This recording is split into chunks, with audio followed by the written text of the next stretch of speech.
자, 우리 1월을 시작하면서 회복으로 시작하라는 주제를 정하고 우리 주일에는 저희 교회가 주제 설교를 하거든요. 이 회복에 대해서 같이 말씀을 나누는데 이번 주에는 관계 회복이라는 주제하에 결전을 앞에 두고 우리가 해야 할 일이라는 제목을 가지고 말씀을 좀 나누겠습니다. 오늘 이 말씀이 저와 여러분의 삶에 실제 예가 될 수 있는 좋은 선포가 되기를 원합니다. 제가 일부 예배 때 그런 얘기 했어요. 설교를 준비하면서 이렇게 말씀을 선포한다고 해서 여러분이 능력이 되는 것이라기보다는 이 말씀은 기준과 원칙을 선포하는 것입니다. 그렇기 때문에 이 말씀을 붙들고 여러분 나가서 그렇게 사셔야 돼요. 그래야 능력을 목도할 수 있어요. 근데 그렇게 안 사시면 이 말씀이 여러분에게 늘 지식으로만 남아 있어요. 이렇게 사셔야 될 것은 여러분이 하셔야 될 몫이에요. 이 강단에서 선포되는 이 말씀을 잘 들으시고 기억하셨다가 성령께서 그 사건마다 말씀이 기억나게 하셔서 여러분 그 말씀대로 살아갈 용기를 그때그때 주실 거예요. 그때 거부하지 마시고 아멘으로 받으시면 놀라운 삶이 될 줄로 믿습니다. 그래서 만날 때마다 승전가를 전하고 놀라운 소식들을 같이 나누었으면 참 좋겠습니다. 오늘 이 말씀이 저와 여러분에게 귀한 신뢰, 승리의 실전 예가 되기를 축복합니다. 자, 오늘 말씀은요, 이스라엘 백성들이 이제 가나안 땅에 들어갔는데 이제 본격적인 정복 전쟁을 하기에 앞서서 주시는 말씀인데 들어가 보니까 실제로 가나안 땅에 싸움도 안 했는데 많은 사람들이 덜덜 떨고 있었어요. 그 이유가 뭔가 1절에 나와 있습니다. 1절에 보니까 이렇게 적혀 있습니다. 제가 읽어보겠습니다. 요단 서쪽 아모리 사람의 모든 왕들, 또 해변의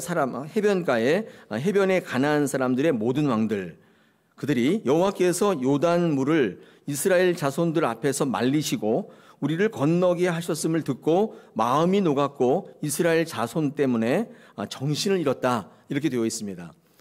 여기 한번 보시면 앞에 지도를 한번 보시면 뭔지 아시죠? 여기 보면 맨 위에 이렇게 가나안 호수가 있고요. 밑에 요단강이에요. 쭉 따라 밑에 사이로 흘러가거든요.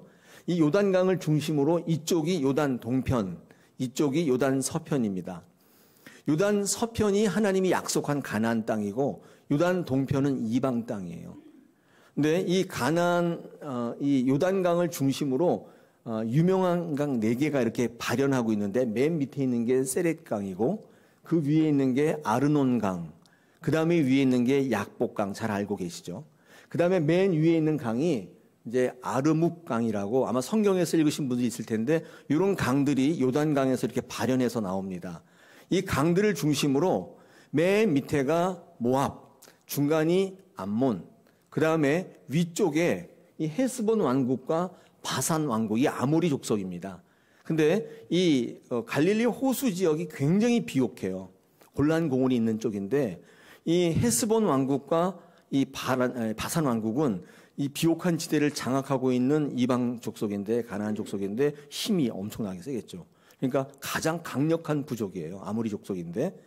근데 이스라엘 백성들이 요단강을 건너기 전에 이 헤스본 왕국과 바산 왕국을 초토화시켜요. 먼저 정복을 하고 그다음 요단강을 건너갑니다. 그랬더니 오늘 1절에 뭐라고 되어 있냐면 이 가나안 동쪽에 있는 저런 왕들을 다 물리치고 들어왔으니까 이 요단 동편에 있는 가나안 족속들이 그 소문을 듣고 정신이 없는 거예요. 이런 왜 정신이 없었냐면 먼저 강력한 두 왕국을 초토화시켰어요. 그리고 요단강을 건넜습니다. 특별히 이 바산 왕국은 더욱더 그런데 굉장히 정복하기 힘든 민족이었습니다. 성경의 신명기 3장을 제가 적어왔습니다. 이게 뭐라고 되어 있냐면 이 바산 왕국의 이 왕이었던 옥이라는 사람의 설명이 나와 있는데 이렇게 되어 있습니다.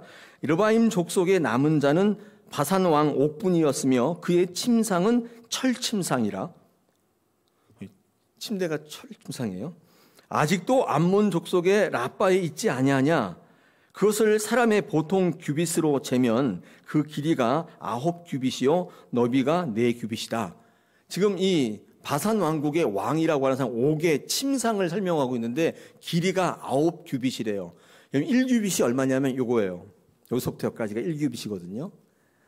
보통 한 45cm 된다는데 제가 재보니까 저는 좀 쇼팔이라 가지고 40cm, 42cm보다 안 되더라고요. 근데 어떤 분은 50cm까지 나온대요. 그러니까 9규빗이면 45cm라고 봐도 얼마예요? 제가 계산해 왔는데 405cm. 그러니까 4m가 넘는 거죠. 아니 무슨 침대가 4m나 됩니까? 그리고 너비는 4규빗, 180cm. 너비가, 길이가 아니라 너비가. 그러니까 이 바산 왕국의 옥이라는 왕은 엄청난 거인이었던 거죠. 그 바산 왕국은 가나안 족속들도 어떻게 해볼 수 없는 강력한 족속이었는데 이스라엘 민족이 거기를 완전히 초토화시키고 요단강을 건너왔다는 거예요. 뿐만 아니라 요단강을 어떻게 건넜냐면 이 가나안 족속들을 정신이 없게 만들었던 것은 이 요단강을 건넌 건데 이 요단강을 어떻게 건넜는가? 여러분 성경에서 읽어보신 적 있나요? 말은 들으셨죠? 요단강을 어떻게 건넜는가? 홍해를 건넌 것과 좀 비슷해요. 제가 여호수아 3장을 적어왔습니다. 여러분 앞에 확인하시기 바랍니다. 제가 읽겠습니다. 온 땅의 주 여호와의 궤를 맨 제사장들의 발바닥이 요단물을 밟고 멈추면 요단물 곧 위에서부터 흘러내리던 물이 끊어지고 한 곳에 쌓여 서니라. 백성이 요단을 건너려고 자기들의 장막을 떠날 때 제사장들은 언약궤를 메고 백성들 앞에서 나가니라. 요단이 곡식 거두는 시기에는 항상 언덕에 넘치더라. 이게 무슨 말이냐면 그 당시가 우기였다는 뜻이에요. 물이 막 집채만한 물이 막 흘러 넘치고 있었다는 뜻이죠. 궤를 맨 자들이 요단에 이르면 궤를 맨 제사장들의 발이 물가에 잠기자 곧 위에서부터 흘러내리던 물이 그쳐서 사르단에 가까운 매우 멀리 있는 아담 성읍 변두리에 일어나 한 곳에 쌓이고 아라바 바다의 여매로 향하여 흘러가는 물은 온전히 끊어짐에 백성이 여리고 앞으로 바로 건널새 여호와의 언약궤를 맨 제사장들은 요단 가운데 마른 땅에 굳게 섰고 모든 백성이 요단을 건너기를 마칠 때까지 모든 이스라엘은 그 마른 땅으로 건너갔더라.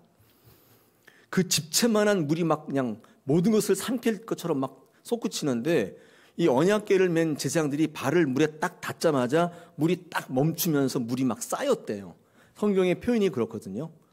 오늘 여호수아 3장 13절로 17절을 읽어드렸는데 여기에 가장 많이 반복되는 단어가 여호와의 궤를 맨 제사장입니다. 그러니까 이 말씀이 지금 나타내려고 하는 뜻이 뭐냐면 야 요단 강물이 기적처럼 이렇게 말려졌다, 건넜다 그 얘기를 하려고 하는 게 아니라 지금 빨간 것으로 표현하는 거 있죠. 여호와의 궤를 맨 제사장들 이것을 강조하고 있는 성경 본문입니다. 이게 무슨 말일까요? 이 가나안의 모든 족속들이 막 마음이 녹아내리고 정신을 잃었던 이유가 이스라엘 백성들이 요단강을 기적같이 건넜던 사실 때문이 아니라 그것을 가능하게 했던 하나님 때문인 거예요.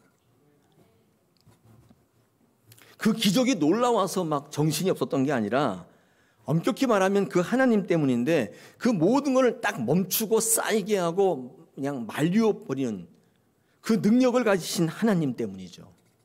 궁극적으로 이 가나안 부족들이 두려워했던 게 뭐냐면 이것을 가능하게 했던 하나님이 이스라엘 백성과 동행하고 있다는 사실 때문이에요. 그 때문에 두려웠던 거예요. 뭐 요단강을 뭐 건넜대 이것 때문에 두려운 게 아니라 뭐야 그걸 가능하게 하는 하나님이 지금 저 민족과 동행하고 있어? 그럼 안 되잖아. 왜요? 그런 하나님이 늘 동행한다면 앞으로의 모든 정복 전쟁에서도 결과는 이미 정해져 있는 거예요. 이 싸움은 하나만화예요. 아니 바산 왕국을 저렇게 초토화시키고 우리도 어떻게 해볼 수 없는 왕국이었는데 아니 요단강을 저렇게 말려버렸어? 야, 그 하나님이 저 민족과 동행하고 있다면 이 싸움은 하지 말아야 될 싸움이다. 이렇게 생각했다는 거예요. 하나만한 전쟁이에요. 하면 무조건 지는 거야, 이거는.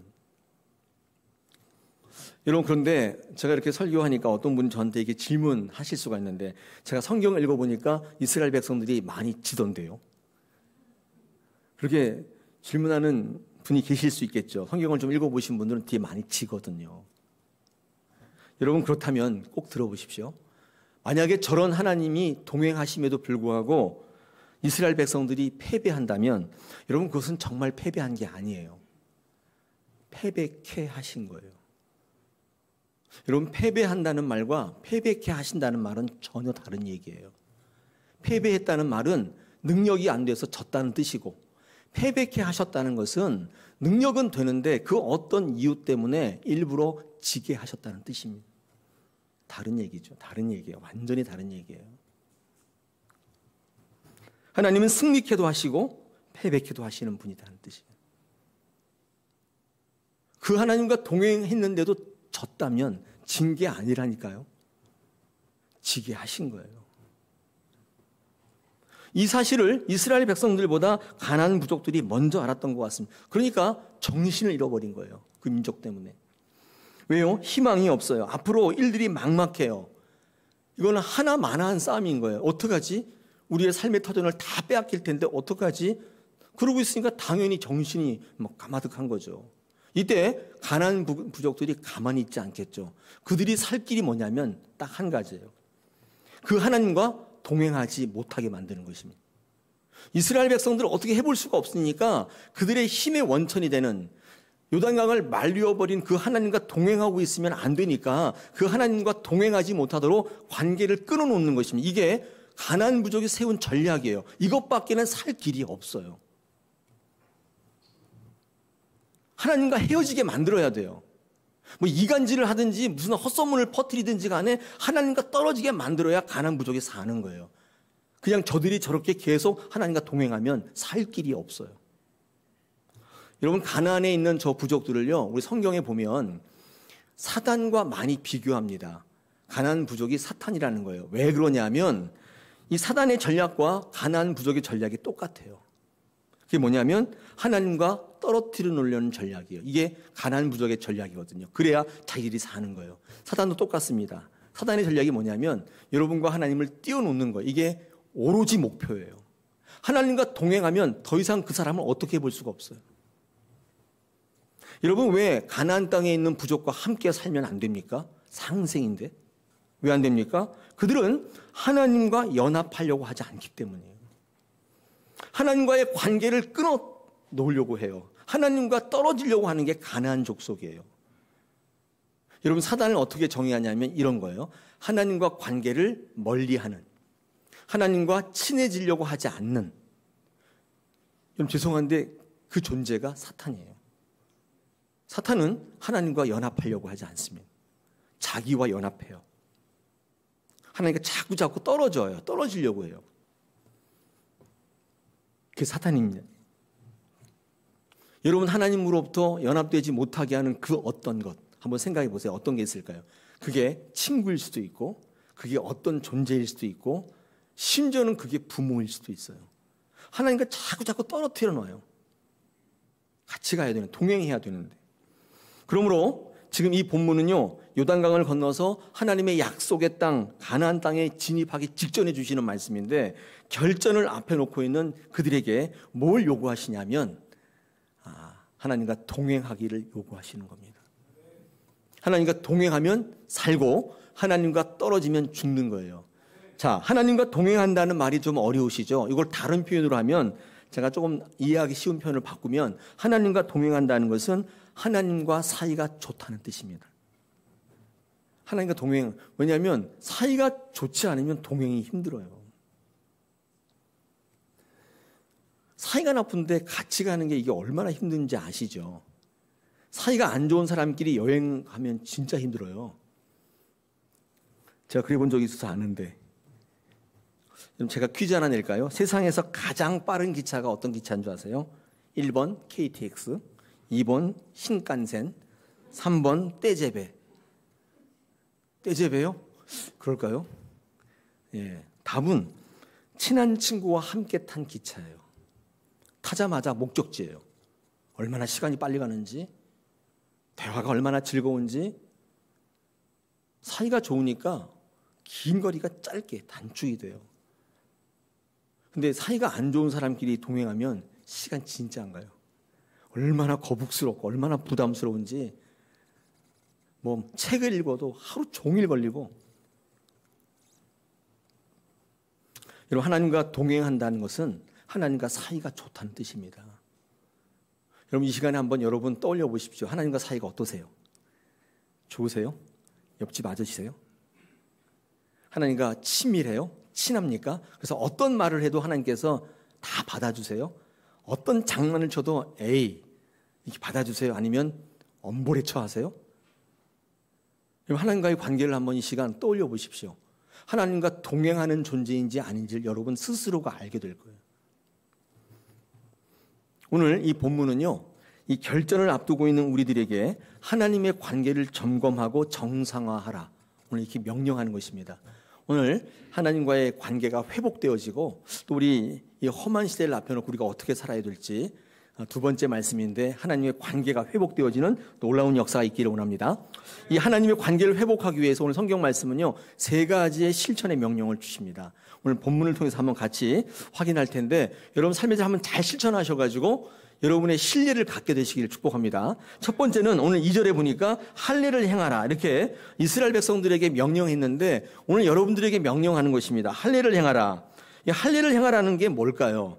여러분, 할례가 뭐냐면요, 하나님께서 내가 너를 구원했다는 대표적인 표징이에요. 그 당시 이스라엘 사람들은 하나님의 자녀됨, 하나님의 구원을 어떻게 확인했냐면 할례를 딱 받으면 아, 나는 하나님의 백성이구나, 이걸 확인하게 되는 것입니다. 그러니까 할례를 안 받으면 뭐예요? 하나님의 백성이 아니에요. 구원의 자녀가 아니라고요. 그 당시에는 할례는 이 하나님께서 그를 구원하셨다는 굉장한 징표이기 때문에 이게 없으면은 구원의 백성이 아니에요. 오늘 성경 말씀 보니까 광야에서 애굽에서 나온 모든 사람들은 다 받았다고 되어 있습니다. 그렇죠?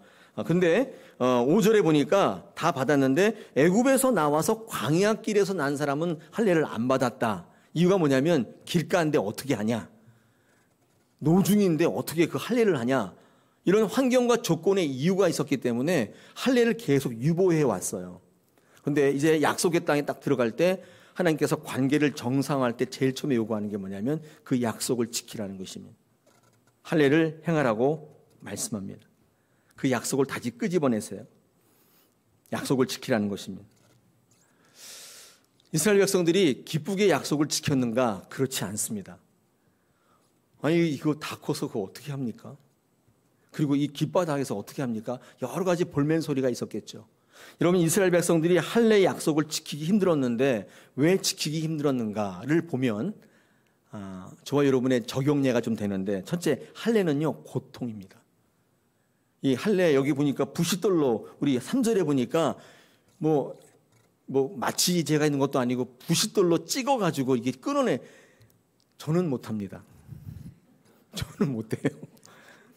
차라리 구원을 안 받고 그거 어떻게 해요? 그거를 되지도 않는 사실은 얘기죠. 할례가 받기 힘든 이유는 첫째 고통입니다. 하나님의 약속은 고통을 수반해요. 하나님의 약속을 지키기 어려운 이유가 마음에 안 들어서가 아니라 힘들기 때문에 고통스러워요. 하나님의 약속이 다 지키기 쉬워요. 누가 안 지켜요? 다 하죠. 근데 너무 고통이 따라요. 두 번째, 할례를 받기 힘든 이유가, 시행하기 어려운 이유가 있는데 그게 뭐냐면 할례는 불편하기 짝이 없습니다. 이거 한번 해보세요. 붕대 칭칭 감고 컵 끼고 있잖아요.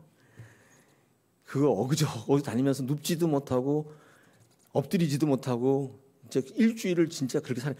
굉장히 불편합니다. 제 경험이 있어봐야 알아요. 저희 아이들 어렸을 때 포경술 시켰는데 컵 끼고 있잖아요. 컵을 이렇게 끼워놓고 테이프를 붙여가지고 애들이 얼마나 힘들어하는지 그 모습이 선해요.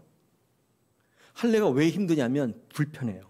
너무 불편해요. 하나님의 약속을 지키기가 힘들어요. 그래서 하나님의 약속은 뭐다? 불편해. 여러분, 신앙은요 불편한 것입니다. 할렐루야. 신앙은 편한 게 아니에요. 교회 오셔서 어떤 분들은 신앙이 왜 이러냐고 그러는데 정상이에요. 너무 불편해요. 정상이라고. 신앙이 너무 편해요. 그 이상이에요. 신앙하는데 뭐가 불편해. 불편한 진실이 있어. 잘 가고 있는 거예요. 그러므로 신앙을 편하기 위해서 하시는 분들은 신앙을 끝까지 이어가기가 쉽지 않아요. 왜냐하면 신앙 자체가 불편하기 때문에 그렇습니다. 정말 편해지려면 불편해야 돼요. 하나님과의 좋은 관계를 가져가려면 세상과는 좀 불편해져야 돼요. 제가 이렇게 두 개를 나누는 건 아닙니다. 이원적으로 나누는 건 아닌데 제가 살아보고 신앙을 해보니까 하나님과 세상이 똑같이 편할 수는 없어요. 제가 성경을 읽다가 요셉을 읽어보니까 요셉이 하나님과의 관계가 좋을수록 보디발의 아내와 관계가 불편해져요. 보디발의 아내와 관계도 좋으면서 하나님과 관계 이렇게는 못해요. 하나님과의 관계가 좋으니까 보디발의 아내와는 불편한 관계가 되더라고요. 사도 바울은 다음과 같이 이야기합니다. 갈라디아 5장 17절에서 육체의 소욕은 성령을 거스리고 성령은 육체를 거스리나니 이 둘이 서로 대적하므로 너희가 원하는 것을 하지 못하게 하려 함이라. 그래서 육체와 성령이 같이 갈 수 없다는 것입니다. 그러니까 육체의 소욕을 가지고 신앙생활 하시는 분들이 교회가 굉장히 불편해요. 불편할 수밖에 없어요. 자, 할례를 받기 어려운 세 번째 이유가 있는데 그거는 할례는 손해를 보는 것이기 때문에 그렇습니다. 할례를 하게 되면 앞으로 해야 할 것들을 아무것도 못해요. 컵 끼고 뭘 해요? 그냥 집에 들어 앉아 있어야지. 아무것도 못해요. 지금 전쟁을 앞에 놓고 있는데 할례 명령은 너무 무모한 것입니다. 할례한 상태에서 전쟁할 수 없잖아요. 여러분, 그래서 하나님의 약속을 지키기가 어려운 거예요. 손해를 본다고 생각하시면 하나님과의 약속을 지키기는 어렵습니다. 근데 여러분 꼭 기억하셔야 돼요. 하나님께서 이스라엘 백성들을 통해서 할례를 시키는 것은 고통스럽게 또 불편하게 손해를 보게 하려는 게 아니라 정말 그들을 살리려고 하는 것입니다. 그들을 구원하는 징표가 할례이기 때문에 하는 것입니다. 하나님과의 관계를 정상화하려면 먼저 하나님께서 말씀하신 약속을 지켜야 되는 거예요. 저는 이 말씀이 여러분에게 지금 적용의 예가 별로 없어요. 할례 나랑 아무 관계 없는데 그거 뭐야? 여러분, 그렇다면 할례가 이 시대에는 뭐라고 바꿔 얘기할 수 있을까요? 그 당시에 이 모세 때는 할례가 구원의 징표였는데 여러분, 요즘에 우리 성도들에게 구원의 징표가 있다면 뭘까요? 누가 한번 말씀해 보세요. 뭘까요? 누가 뭐라고 했는데? 네. 제가 잘못 들었나요? 예배입니다. 예배가 이 시대의 할례와 같은 것입니다. 구원의 징표예요. 예배하는 자만이 구원받을 수 있어요. 지금 할례 받을 수는 없잖아요. 지금 우리는 유대교도 아닌데. 근데 하나님께서 우리에게 약속을 지키라. 2023년을 놓고 지금 역대급을 살아가기에 앞서 결전을 앞두고 있는 여러분에게 하나님 관계를 정상화하기 위해서 뭘 요구하시냐면 예배를 요구하시는 거예요. 이게 첫 번째 승리의 첫 단추입니다. 예배를 요구하시는 거예요. 여러분, 예배하기가 왜 힘드냐면 할례 받기 힘든 이유와 똑같아요. 처음에 고통이에요. 예배하는 게 고통인 분이 있어요. 둘째는 예배하는 게 너무 불편해요. 예배하면 손해보시는 분들이 있어요. 이런 분 예배 안 하는 거예요. 주일 예배 겨우 드리시는 거예요. 다른 예배 오시는 거는 굉장히 시간 낭비라고 생각하시는 분들이 계실 수 있잖아요. 예배 안 하는 이유와 할례를 받기 어려운 이유가 똑같아요. 여러분, 전쟁의 승리는 군사력 때문에 되는 게 아니라 하나님께서 주시는 이 명령, 이 약속을 순종할 때, 그때부터 하나님의 관계가 복원이 되고 회복이 되면서 그 하나님께서 하시는 역사인 것을 성경은 우리에게 말씀하고 있습니다. 할렐루야. 이것이 하나님 관계가 회복되는 것이 승리의 첫 시작이에요.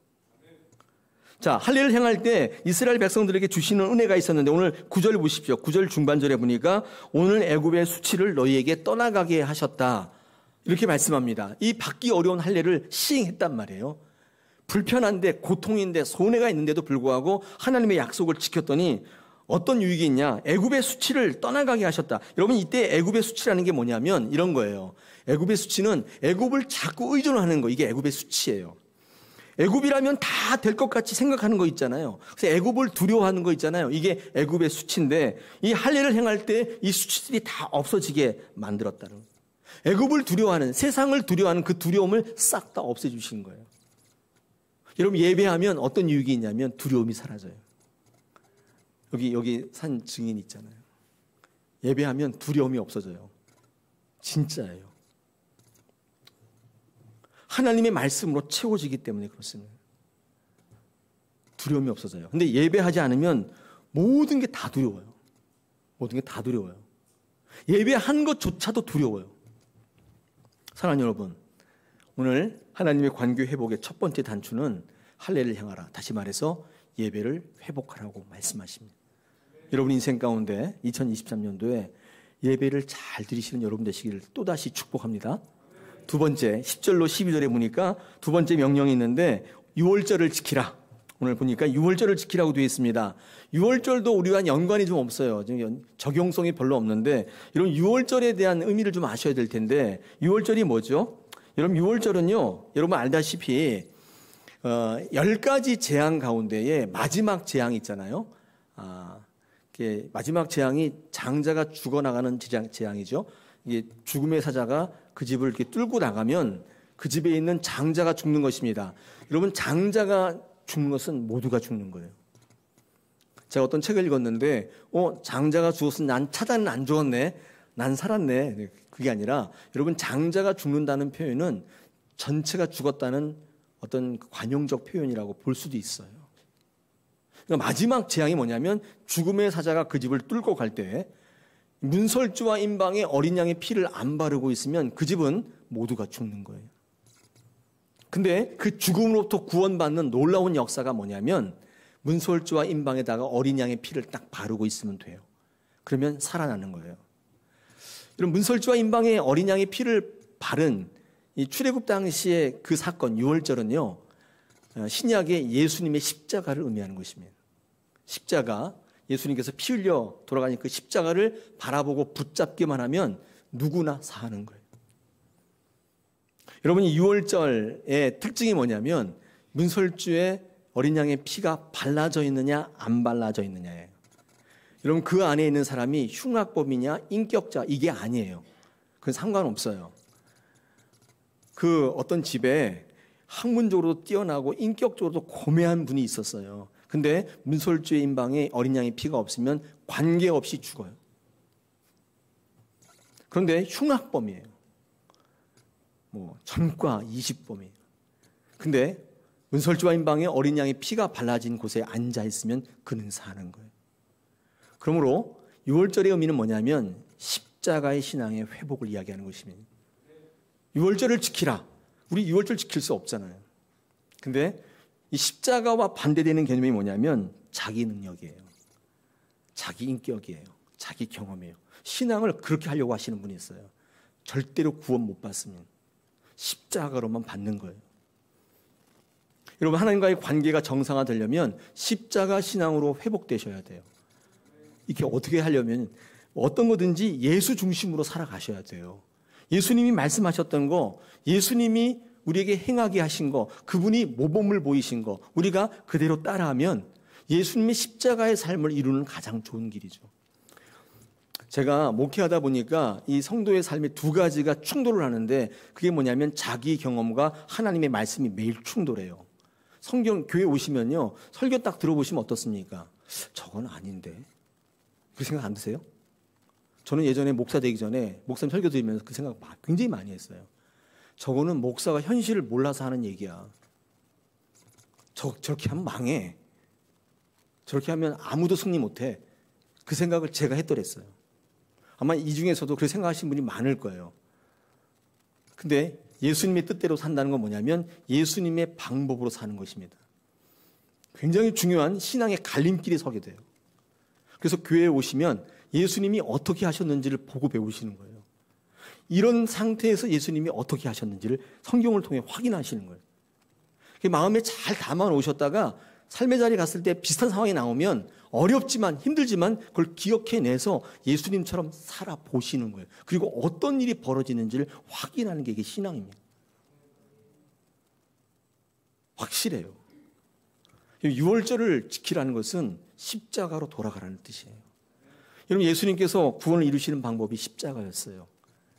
힘과 이런 게 아니었어요. 참 이상하지 않습니까? 그전에는 막 기적을 베풀고 하다가 예루살렘에 딱 들어가서는 아무것도 안 하시면 무능력으로 돌아가셨는데 그게 구원을 이루는 방법이었어요. 똑같아요. 우리가 구원을 이룰 때 힘으로 지식으로 경험으로 안 돼요. 예수님의 삶, 십자가, 희생, 헌신 이게 아니고서는 구원이 안 되는 거예요. 여러분 유월절을 행할 때 하나님과의 관계가 회복이 돼요. 관계가 깊어져요. 늘 주님의 말씀이 들리기 시작하는 거예요. 반드시 승리합니다. 할렐루야. 세 번째 있습니다. 세 번째 마지막으로 우리 오늘 13절로부터 15절 보니까 이 여호수아가 여호와의 군대 대장이죠. 이 사람을 만나가지고 이 대장을 만나가지고 말씀을 듣는데 뭐라고 말합니까? 맨 마지막에 보니까 내 발에서 신을 벗으라.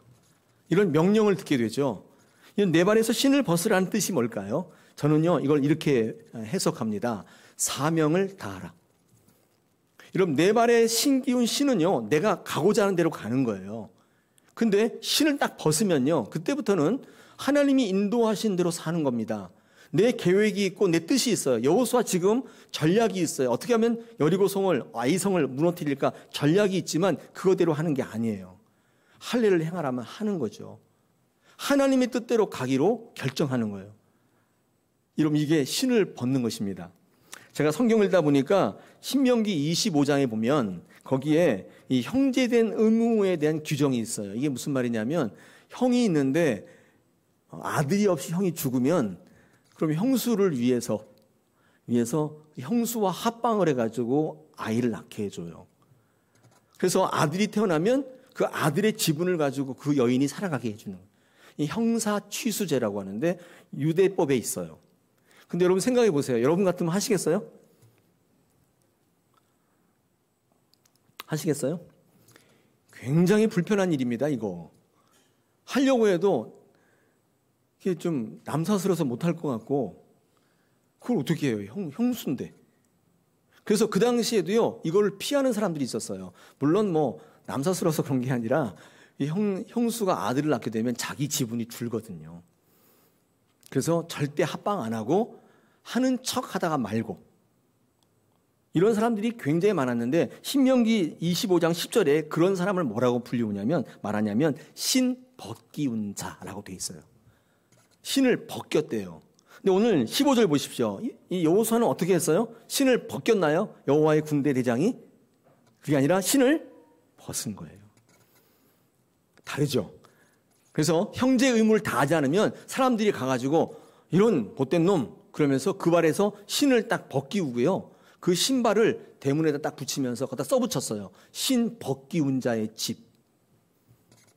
의무를 다하지 않은 자의 집. 다시 말해서 지금으로 말하면 예수 믿으면서 구원받으면서 많은 것을 누렸으면서 사명 감당하지 않는 자의 집. 이렇게 딱 써붙인 거예요.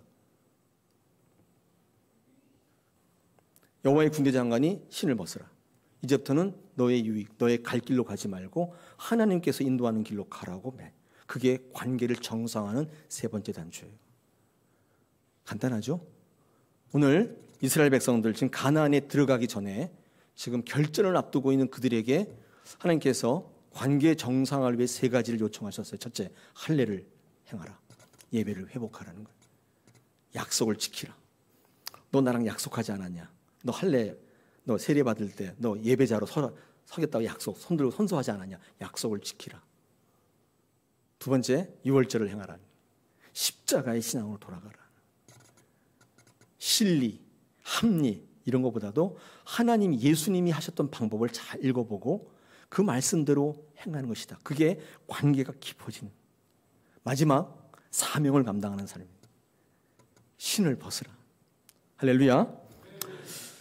이 말씀을 묵상하면서 저도 굉장히 많이 은혜를 받았습니다. 저도 앞으로 이 세 가지를 놓고 목회하겠습니다. 여러분도 이 세 가지를 놓고 하나님 관계가 깊어지기를 축복합니다. 할렐루야.